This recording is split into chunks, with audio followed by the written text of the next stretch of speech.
Hello again. We're nearing the finishing line, but we've still got some food for thought for you. We're considering fashion and retail now. A great panel for you to focus on the benefits of moving to a circular economy as part of the wider climate change ambitions to reach net zero. We hope to hear about best practice, show how the fashion and retail sector can improve and increase its international trade while being, of course, sustainable and environmentally conscious. So we have some lovely guests with us here in Glasgow. Ingvild Ofsted, who's a sustainability manager in Bergens of Norway. She works with due diligence in the supply chain and with developing the circular services in Bergens. I hope that's right. If not, you can give me a nudge and tell me it's completely wrong. Okay, joining us on screen, Freya. Freya, where are you? I'm in Chicago. Chicago. Freya Burton, thank you so much for joining us. Very kind of you to do it. I know you were doing us all a favour because of changes in personnel. She is the Chief Sustainability Officer for Lanza. Freya has a background in biology, started her career in carbon recycling as one of the first employees of Lanza, working directly with the company's gas fermentation process in the laboratory. I could say an awful lot more, but we will let her speak for herself in a minute. Lovely to have you with us, Freya. And last but not least, Mr. Tony Burns, Chief Operating Officer, ACS Clothing, who's a recognised champion of sustainable fashion. You can tell us what that means. I think you can do it right now. What does that actually mean? What are you doing? What's your main sort of thrust? Well, ACS, we were based in the west of Scotland. We're established here in Glasgow 25 years ago. One store, 10 minutes walk from where we're sitting just now. And we facilitate circular business models in the fashion industry of clothing rental and clothing resale. And these business models, they are inherently sustainable, but they decouple economic growth from the extraction of natural virgin resources. But that makes it even more incumbent on us as a team to deliver them in a sustainable way. So we've been on a journey of continuous improvement of sustainability for many years. We've won multiple environmental business awards. We're currently carbon neutral, but that's actually only a step on the journey towards net zero. So we're targeting net zero by 2025. We have a strong social agenda. We're about to submit our B Corp application. And all of these things, though, are basically the right thing to do as a good corporate citizen, but also they will accelerate the adoption of these business models by our partners, the brands and retailers we work with. Well, I want to tap into what the benefits are from moving to a circular economy for fashion and retail. So I'll let Ingvild come in there and say, what are they? And then we'll come back to you, Tony, and then we'll talk to you, Freya, okay? So, the benefits. Shall I say something about our company? I think you should, because I gave Tony a fair whack at that, so you might as well, Yeah, so we're a quite old Norwegian outdoor company, actually from 1908. Oh my goodness, so, right. 100 years old with outdoor experience. Actually, our founder, Ole Ferdinand Bergan, he was an inventor and he invented the modern backpack. Oh. So actually, you know, a Bergen is actually a name now in some English dictionaries for a big backpack. Well, you're teaching me something I did not know. Do go on. Yeah. So we've been doing outdoor gear like backpacks and tents and for many years, but now it's also mainly outdoor clothing. So for every activity, skiing, hiking, climbing. And of course, then we depend on nature. We depend on a long and snowy winter, fine outdoor areas to practice outdoor activities in. So therefore, of course, we are very eager to be a part of a sustainable journey for the outdoor business. I think all our outdoor businesses is. So for many years, we've been working backwards in the value chain, you know, with the climate, sustainable materials, and these kinds of things. But in the last 5 or so years, we have started a circular journey as well. So we are repairing outdoor gear, we are renting out, we have subscription models, we have redesign collections, and we collect and sell used outdoor gear as well. Oh, wow, that's quite a sort of wardrobe of activities there as well. Okay. Facing a lot of possibilities, I think, but also a lot of hurdles on the way. Learning a lot. And being innovative and having to pivot, and I'm sure Tony knows about that too. But Freya, tell us what your sort of connection then is to fashion and retail in your company, Lanza. Absolutely. So we are a technology company that makes textiles or makes the ingredients for textile production. So as an example, I'll start at the beginning in the sense of what we do. If we think, well, we're in Scotland, so let's think about sort of fermentation to make alcohol. If we think about traditional fermentation, we take sugars and yeast to make an alcohol. I'm laughing at the alcohol.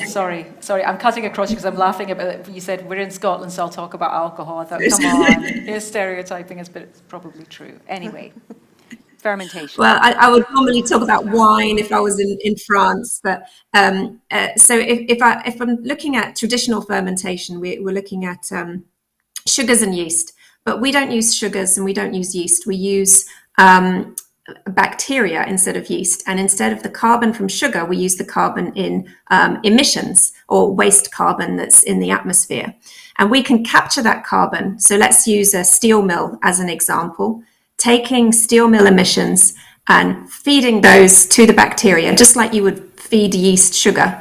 And instead of fermenting that sugar to make ethanol, we're fermenting those gases to make ethanol. So it's a very similar process for traditional fermentation, but we're not using food. We're not using yeast. We're using a problem, carbon, which we can all agree is a big problem. And there's lots of waste carbon around. And then what we do is we take that ethanol and we convert it into the materials that we use for textiles. So as an example, we can convert that through established chemical pathways to make monoethylene glycol, which for normal people, this is an ingredient to make PET. So if we think about making polyester, making yarns, we can make that from ethanol made from recycled emissions. It sounds completely like science fiction, but essentially we have already made some clothing with Lululemon here in the US. We've got a number of other partnerships in the pipeline for ranges of clothing made from recycled carbon. It does sound like sci-fi. I don't know if you guys know anything about this. Well, no? Right. Fermentation. Who knew? Who made the leap in the imagination to think, I tell you what, we could adapt that to make material for fabrics. That to me is extraordinary, the innovation and the big jump of concepts and creativity there that was involved. Who came up with that? Well, so our founder, Sean Simpson, he came up with that. He actually came from the sort of traditional biofuel sector, where we were looking at sort of plant-based biofuels. And he saw that this wasn't really working and that we needed to find abundant, low-cost, available feedstocks to make ethanol. And we were sort of thinking about fuels originally, but when we think about it, carbon is everywhere. And we don't necessarily associate carbon with clothes, just like we don't associate it with toys or all the things in our house. We associate it with fuels and energy and power. And so we realized that this carbon is everywhere, and we need to find good carbon, as it were, to replace the fresh or virgin fossil carbon. Instead of extracting it, reuse and recycle that carbon that's already above the ground. It makes sense. So actually, you would never know by looking at the material where it's come from, what the process has been. Absolutely, it's essentially sort of breaking it down to its chemical at the molecular level. So it would be like making it as you would normally, except with a much lower carbon footprint. Fascinating. I'm just thinking, yoga wear for Lululemon, but I'm thinking about, your company. This is the sort of idea that would be amazing for outdoor clothing as well. Yes, absolutely. And I've heard about carbon capture for making plastic products. I think IKEA is doing something like that, but not for textiles. But we have a similar example actually from our side. We read about a Finnish fiber company in the newspaper a couple of years ago, making textiles out of wood. Out of wood? Yeah. So this is actually not that new, because you can make viscoses and bamboo and tencel, so that's cellulose-based. Mm. But these processes are chemically made. But these Finnish guys, they are experts in celluloses in Finland. And they have been inspired by the spider, so they've made a company called Spinnova. And they are actually making textile fibers out of cellulose mechanically, so without using any harmful chemicals at all. Good grief. Yeah, so we have teamed up with them. It was a long journey because they were far into the woods in Finland and hard to get because they were, at the pilot stage and everything. But now we've managed to make some products together with them. So what are the attributes of this product then? Why is it so special? Why is it worth the bother of all that, apart from being sustainable? It must be a really good product. Yeah, we're working on it because it's such a new material, so we have to test. And we actually have teamed up with a Scottish company as well called Hallie Stevenson's. Is that a famous company here? No? Yeah, I'm blankety blank, but no, but it's good. So what are they looking for from... No, but what they're doing is they're making this material with a very sustainable way. And then we asked them to test if they could recycle these products in the same mechanical way without using chemicals. And actually it turned out they could. Oh. So now we made the first product and the second one, and then we've turned the first product into a new product. So we call this the collection of tomorrow. Because people are not buying these as a product, they're buying the material or a part of the materials. They can come back to us with this material, we'll recycle it with Spinnova, and then they can get a new product in the same material.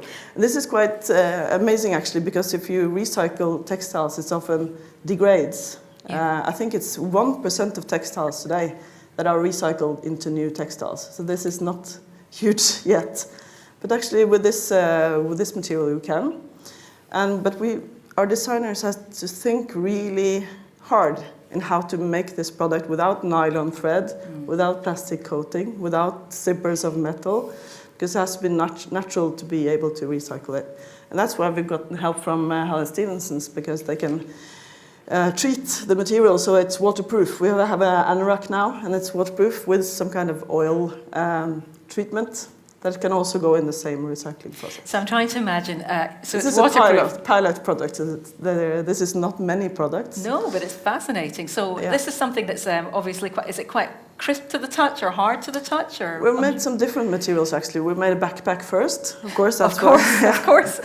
And then we made a sort of a shirt. It's kind of a bit hard, like linen, perhaps. But the anorak, it's durable for outdoor use.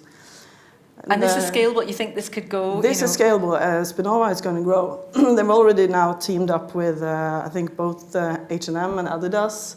And they have agreements with Fortum to get materials. I think also Lensing is part of them now. So you're going to see them, I think. I'm very impressed. Yeah. Okay, Tony, match that. What have we got in our pocket? It's very exciting to talk about outdoor clothing. Yeah. Traditionally we used to rent men's formal wear for black tie events and weddings. That's been the mainstay of the business for 20 years. Mm-hmm. However, there's new types of clothing rental, one of them being outdoor wear. Ski wear, we've got 3 different brands that we're partnering with. We're supplying a service for them this winter for fulfillment, cleaning, sanitisation and repair of ski wear. That's the issue.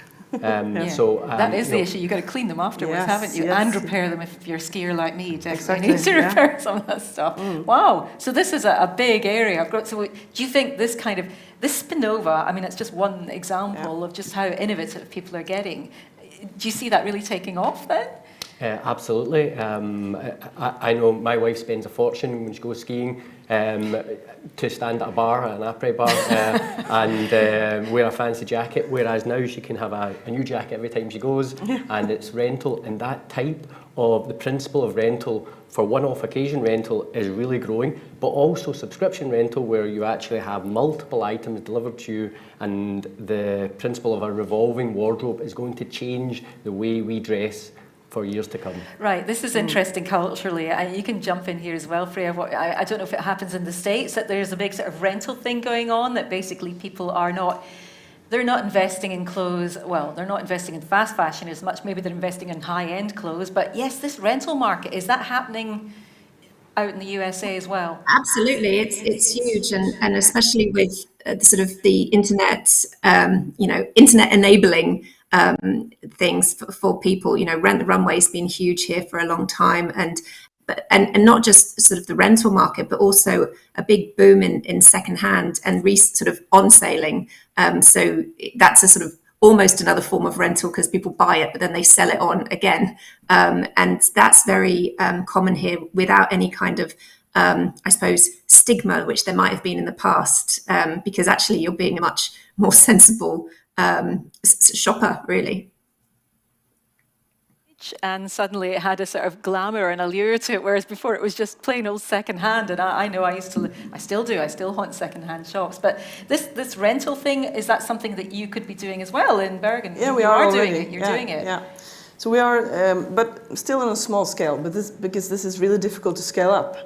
So we are renting out outdoor gear and clothing in our stores, and also together with the Norwegian Tourist Association, they have these cabins all around the country. So if people come there and they don't have enough clothes, they can rent it instead of buy it to go on their hike. So that'd be part of the package, that you can have the stuff in the wardrobe. Yeah. How popular is it proving? It's difficult because I don't know, Norwegians, we like to own the things we have. Sounds very Scottish to me. Yeah, well, so but that's a barrier. we do love our outdoor gear. We want it to work, and we are a lot out in the nature, of course. So it's a bit slow, I would say, but also because this is sort of a low-scale thing where people have to go to the shop and rent, or to the cabin. So it's a bit, we don't have it online yet. But what we are working mostly with now is a subscription model for kids' coveralls. So a family can rent a coverall for their kid through the winter, and then they give it back to us and get a spring, autumn coverall. And then as the kid go along, they have their coverall, and they pay a monthly fee to have this. Instead of owning what, or having to trade it in or sell it on or whatever. Yeah. Gosh. Yeah. And how expensive is it? And are we talking about the same kind of rental idea here? We do like to own things, Tony, but we also seem to be slightly changing our behaviour. Yeah, there is a culture of ownership in the UK. It's predicated on the fact many of us own our own homes, but we lease and rent so many things like music, like Spotify. We sleep in other people's beds, and when I say that, I mean hotel rooms. And hundreds of people have slept in that bed before us, and we're happy to lease it for the night. Yeah.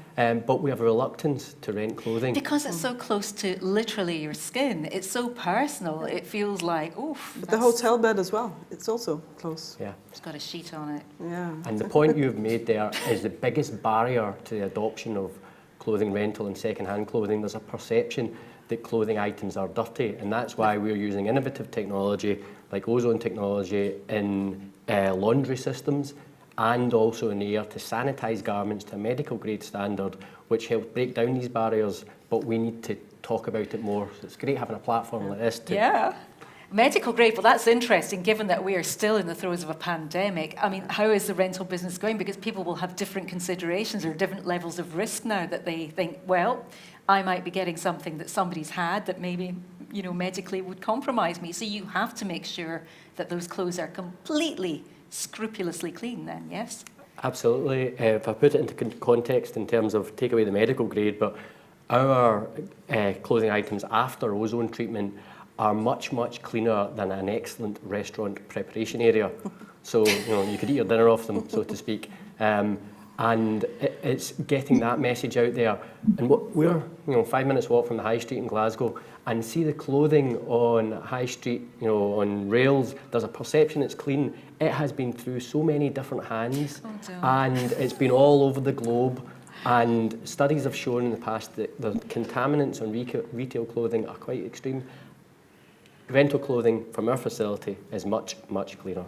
Well, let me ask you about cost as well. I mean, this has got to be something that you factor in, because you're not going to want to spend a huge amount of money on something that you're not going to keep, because again, we've still got that mentality that we like to own, but at the same time, you don't want any old piece of rubbish, so you're going to have to spend to get a bit of quality as well. So what's the sort of price band? I know it's really difficult to say, but give us some examples. Well, it depends on whether it's one-off occasion rental or subscription rental. However, these models we know are much, much more profitable for our partners, the brands and retailers we work with, and more sustainable, but also for consumers. It gives them access to fashion that they couldn't previously have got, designer fashion that they can't afford, but they buy it once. And particularly women, have got a tendency to wear something once and photograph it on Instagram, and it won't get worn again.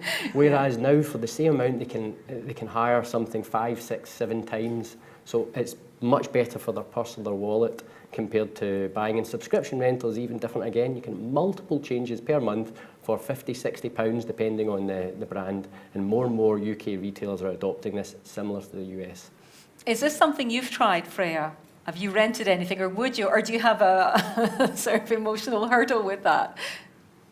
I think for me, mostly it's about renting outdoor gear, because that's the sort of thing that technology changes quite a lot. So that's something I've done a lot. I don't have a problem with secondhand shopping. I actually quite enjoy it. I haven't had the chance to do much renting of other clothes yet, but except the ski gear and rucksacks, or when you go hiking and you're traveling and you don't want to carry everything to the destination, you can rent it there. And that's just such a great model. I don't know if anyone would like to proffer a guess about how long it's going to take us to get used to the fact that, yes, we do order foods by, our phones and things like that, that now we can do the same with fashion. What's the timescale for that? What do you think, Ingvild? Yeah, well, we have launched this coverall project now, but with a limited amount of subscribers. Because there's such a lot of work we realized behind this, because we are, a 100-year-old linear business. We're very linear setup. So everything has to be thought around, because this is such a new business model for us. So as you said, the coveralls, they have to come back, they have to be cleaned, they have to be repaired, they have to be re-impregnated, with for the waterproofness. Yeah. Is that not expensive as well? Yeah, and we are having a bit of trouble with this, because there's no really big scale impregnator of these products. So we actually we've been sending these coveralls to Germany, because there we have a partner that can do the impregnation. So we're looking now in Norway to find. We might have found one now, so that we're testing out. But there's no really services, and in order to get these profitable, because we're getting some money from the coverall subscriptions, but we have to pay for all the transport, all the washing, all the repairing, we have a repair room, and they can take the coveralls for now, but not if we scale up. Yeah. And then again, it's a lot of work on accounting, because suddenly there's a monthly payment for something. How do we do the accounting for this? And then also we've figured out that we need to track the coveralls. We need to work with RFID tracking on the suits, so we know that how many times have they been rented out, where are they, are they at a customer, or are they... Goodness me, it's a huge logistics thing, isn't it? Yeah, but this is an advantage, actually, because for me, now with the product scorecard or product passport that is coming, we're already on that, because we're going to use that same technology from the coveralls to our other products. And then again, we'll learn a lot about our products, because we have a lot of small 4-year-old people testing our coveralls. So we get a lot of information and insight now, both on usage and where is the wear and tear. Maybe we need to change the product now for rental. Yeah. So there's a lot of learning as well. Well, it's wonderful. You are learning, but as you uncover every next layer, you think, oh, what if? But that's the whole process of innovation, isn't it? Yeah. But at some point, you will get an impregnator that's big enough, you won't have to drive to Germany, and things will change. And then presumably, Tony, culture changes when things get easier. The friction's gone from a process. Is that right? Absolutely. But we need to do more as, a government. We need to have legislation to expedite change. Let's think of the car industry for a minute. Do you think that all these manufacturers would be manufacturing electric cars had the legislation not changed about internal combustion engines for 2030? They are now expediting change, so we need that in the fashion industry. So we're talking, or we have spoken multiple occasions to the United Nations, to politicians at Westminster and Holyrood about the removal of VAT in sustainable fashion, and we also need to expedite EPR schemes so that we put the onus on manufacturers and retailers to act differently and not overproduce. So these things need to happen if we're going to have any chance. And what do you think the chances of that happening are? Because, governments or, policymakers can say, yes, we're interested in that, but nothing ever happens. Do you feel that there is now traction on that? There is some progress? We're absolutely getting traction. We haven't got it over the line yet, but we are making enough noise about it. And every possible opportunity we get, we shout about this. And we get lots of people saying, great idea, but sometimes a little bit of friction between Holyrood and Westminster, and so we can't do that. And so there's more to be done, but we're getting there. Okay. What's the situation, Freya, in the States? Are people having to use the stick and the carrot, basically? Yeah, I mean, it's not as far ahead, I think, as we would like relative to the fuels sector for policy. There's been a lot of activity in sustainable fuels, and there's a lot more action and incentives and so on. And we think it's so important that the fashion industry and textile production and recycling is equally supported. But I don't think it is in as many people's consciousness. Again, back to that point earlier, people don't associate fashion with a large carbon footprint, when in fact it has a really significant one. One of the areas that we find really interesting is to the recycling, and I think it was mentioned earlier with the sort of how we repair and recycle and think for the products mentioned, but we can also do a type of chemical recycling where and this is another project we're doing with Lululemon and waste management, where we can take waste textiles, either end of life, say yoga pants, or textile waste from manufacturing, and convert that. So to my sort of alcohol stroke whiskey analogy, how, it's making alcohol through this process. Now you can make it from the waste textiles, or the waste that's collected from household waste or something. But the problem here from a policy perspective is, how are these treated? It's a carbon-based feedstock. It's not a plant-based feedstock, but we're recycling it. And today, a lot of the incentives are geared around plant-based inputs, because that's the thing that we've all come to understand as being sustainable. Whereas the reality is you can recycle all of these things again and again and make the same products at a chemical level, and have a lower carbon footprint.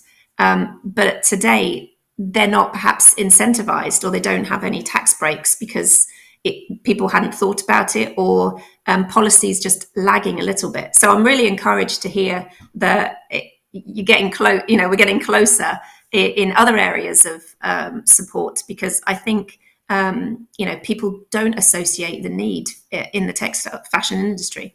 And what about in Norway, Ingvild? Is there incentive from the government for people to start thinking more ecologically? No, I wouldn't say that. No?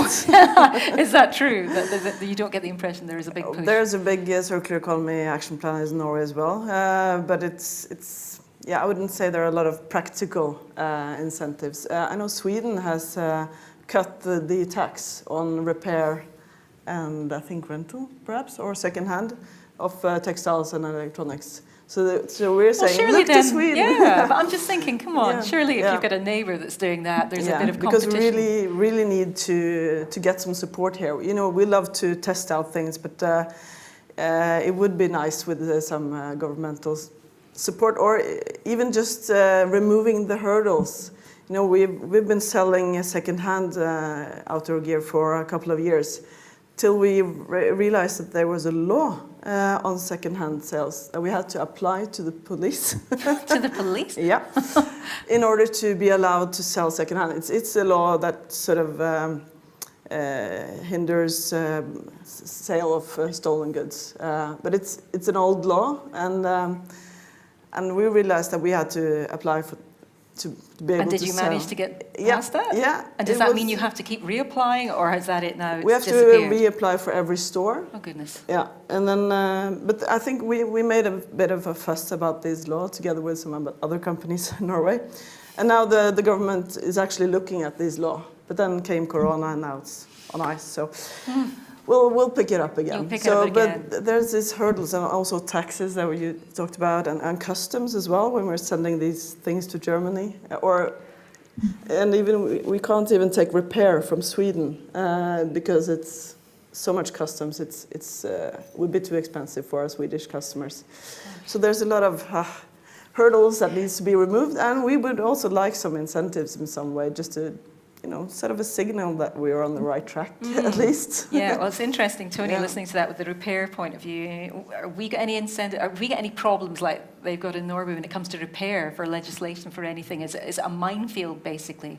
I don't think there's as many maybe problems with repair. Physically, what we're trying to do is maybe repair garments from partners like re-commerce partners that have large e-com businesses, Yeah. and they get hundreds of millions of items back. Some are dirty or damaged, and what we're trying to do is maybe change a mindset with these partners to actually get them to give the items to us. We'll clean them, repair them, sanitize them, and actually extend the life cycle of them. They can be used again rather than potentially end up in landfill. But there's a mindset change needs to happen with partners on this.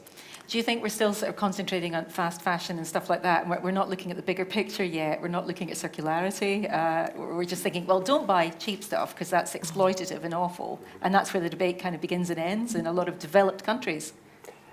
Yeah, the bottom line is we need to stop using more of the Earth's resources. We need to use less, is my view on things, and use things more and more. So fast fashion is probably the biggest culprit, but there's designer fashion doesn't necessarily out the woods. They do the same things, they just do it on less items. And also I think repair is it's not very easy for consumers. We try to talk about our repair service that people can send at least Bergans products back to us and get them repaired.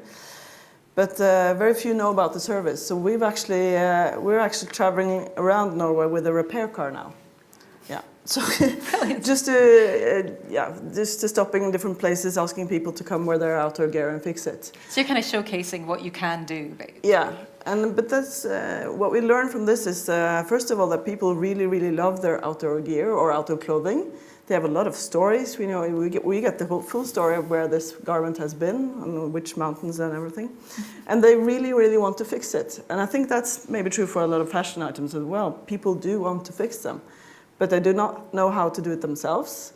They do not know how to get help, or they think it's expensive and they think it's a hassle, and it's just been lying in the cupboard for the last 2 years just waiting for some action or for a repair car to show up. I like the idea of a repair car. Yeah, but I think it's a lot of, what we see is a lot of potential for much, much more repair. Small things that people don't bother to send in, it's just annoying. But they just keep it or they give it away or something. But there's a lot of stuff that could be repaired. Freya, what about, super interesting, the materials you're working on, but presumably they're designed for durability. So you don't want them to need repairing anytime soon. That's the thing. Yeah, I mean, we're sort of making the materials for our customers. So we work with brands to make their products. And because a lot of, customers that they have are wanting things that can be repaired, can be reused or collected and go back into a system, we find ourselves as being part of a new sustainable fashion ecosystem. As you mentioned, the sort of the supply chain and the fast fashion and the exploitative nature, that's sort of there are a lot more transparency, sort of communications around this, and now about the materials being used and then what happens at the end of life. What I mentioned before is, one of the initiatives is if it can't be repaired, and you can take your garments back to the store. This is a sort of future concept that we're working on where these get collected. And this could be also with packaging or whatever, because we can use different feedstocks. And these solid wastes, get turned into a gas. It's a chemical process, but just gets superheated, made into a gas and fed in, just like our sort of aforementioned sugar to whiskey thing. It's clothing gas to stuff. And that way the customer then feels they've put their clothes back into the system if it can't be repaired. I think the priority is always going to be trying to repair it where possible, but where not, let's get a credit for the new item and take clothes back. And there's a lot of sort of initiatives in stores now where you can take your used clothes, which are beyond repair, or you maybe don't want it and you want to get a new one, and you'll get like a voucher for something else. I think it's a journey, I hope there'll be more sort of repair systems and it being really easy. But I think for a lot of people today, it's very easy just to drop it off somewhere and forget about it. I think that's the reality. But our hope is that if that happens, that something good happens with those clothes. And how we talk about it as like the circular carbon economy. So your yoga pants today could be your smoothie bottle tomorrow, could be, the cleaning household cleaner, next time. And it just keeps going. And in a way, we were talking about rental, in a way, you're kind of renting carbon, in that sense. You don't know what it will be next, you know. God, it's fascinating. I'm going to turn to our audience. Has anyone got any questions? Because, I mean, this is, oh yeah, the hands are going up. Freya, I wish you could see, sorry, as a lady in the front row. Can you tell us who you are and who you'd like to direct this to? You can ask any question of anyone. They're up for it. So my name's Ailey and I'm one of the product managers for Van Gogh, so fellow outdoor company.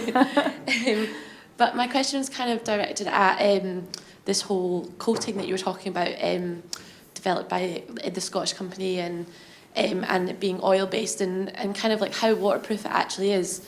Because I know we've been looking at, you know, recycling tents, but then a huge problem is then you're adding a PU coating to it to make it waterproof, and waterproofing's a huge thing in tents and waterproof jackets. And yeah, just really how waterproof is this kind of new coating? Yeah, I think it's quite, I wouldn't use it on maybe a big 2-week trip on the highest mountains. It's more of a, I don't know, outdoor in the woods kind of anorak.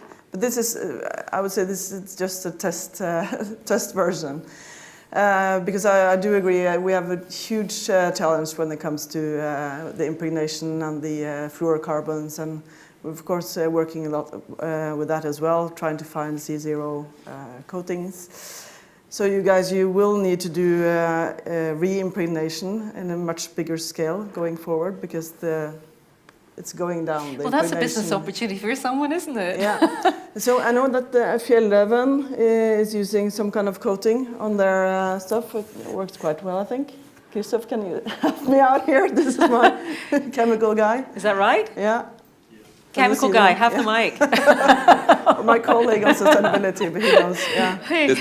This fabric is not a waterproof fabric like the 3-layer jackets are, which we produce. So this is kind of a more, as Ingvild explained, it's more, light outdoor for being protected for the rain when you're out in the woods. But of course, it's an interesting test, and they use olive oil, and it's only natural ingredients, because for this product it's important so that we can recycle it together with everything which is on the product. So all the ingredients in this anorak are only natural based, and that's the important thing, and why we use this finishing. So yeah.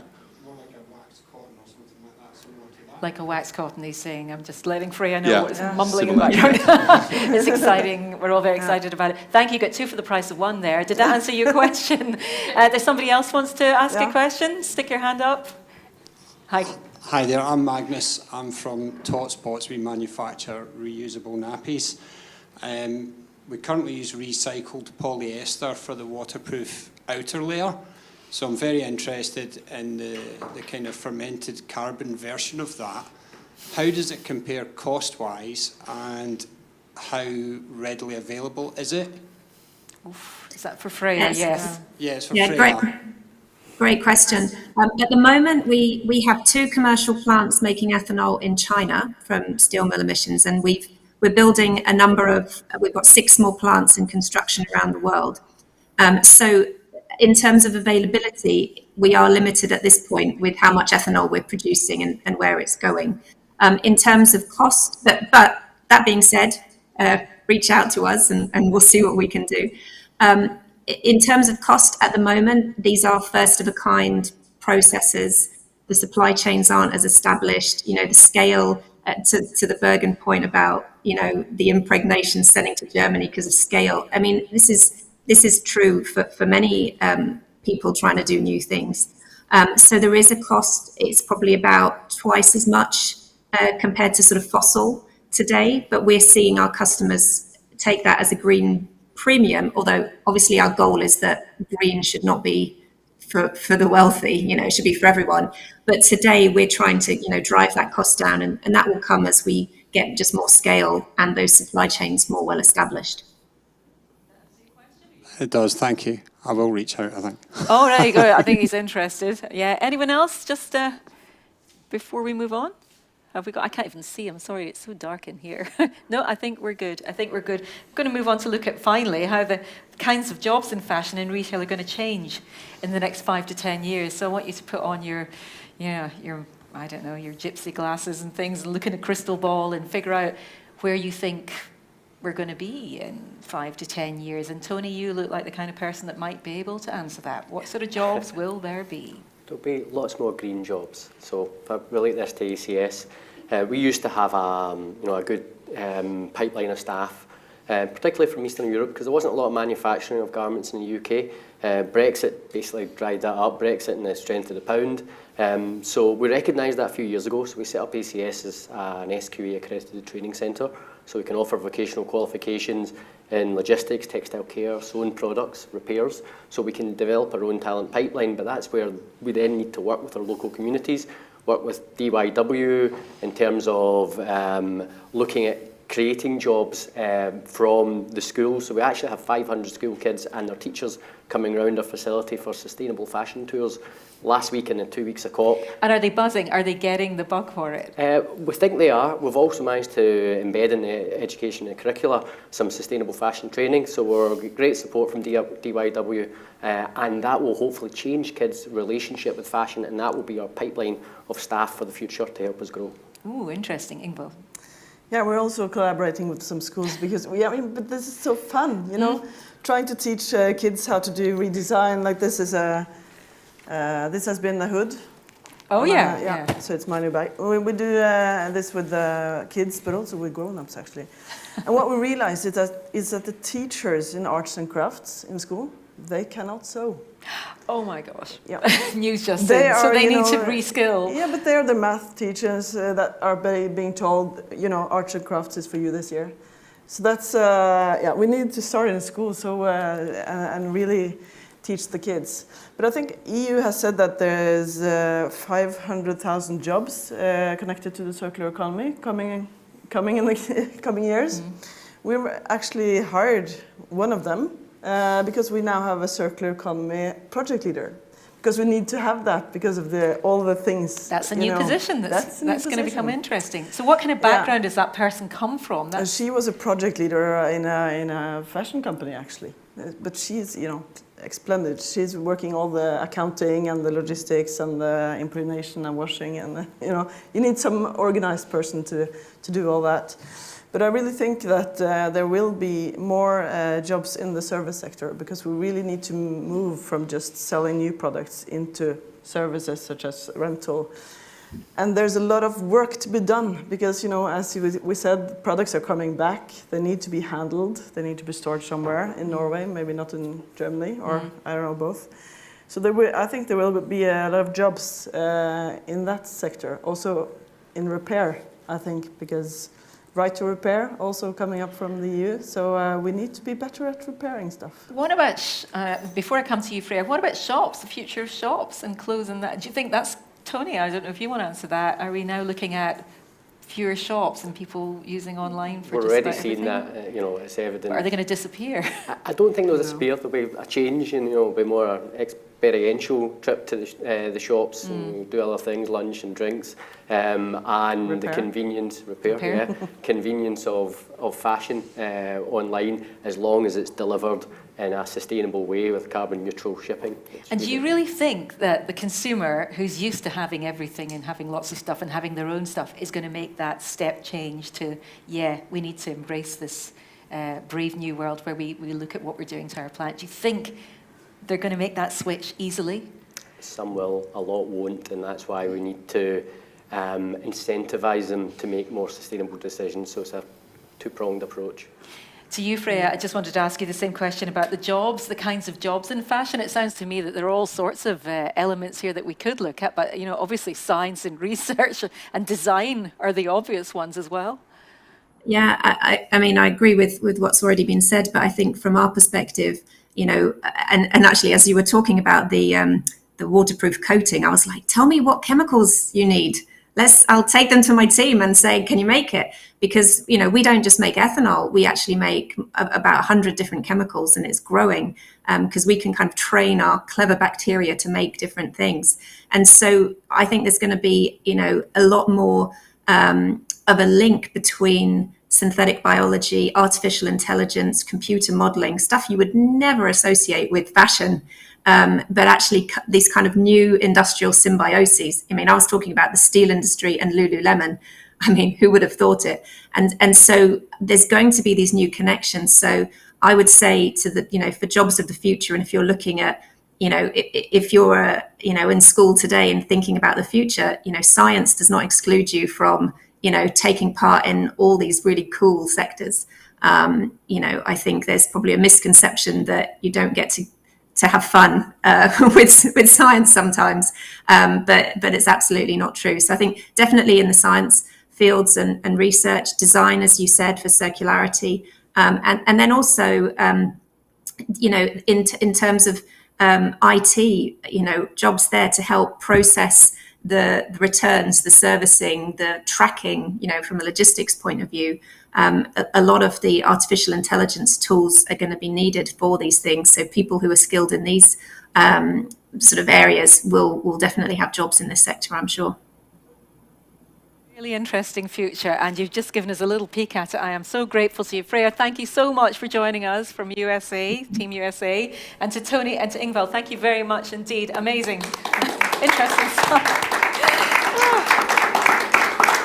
Well, that's the end of our panels. We've reached the point when we've got some prime B2B meeting time for you to network, have a drink, sit with people. All delegates, I think, should have booked theirs. Do they have to book through Hop-In, Richard, or can people just mill around there outside and be casual about it? Both. You can go on a Hop-In session and talk to somebody virtually, or you can talk to somebody in person outside at City of Glasgow College. You just hop next door, actually, for that. You've got a fair bit of time for this.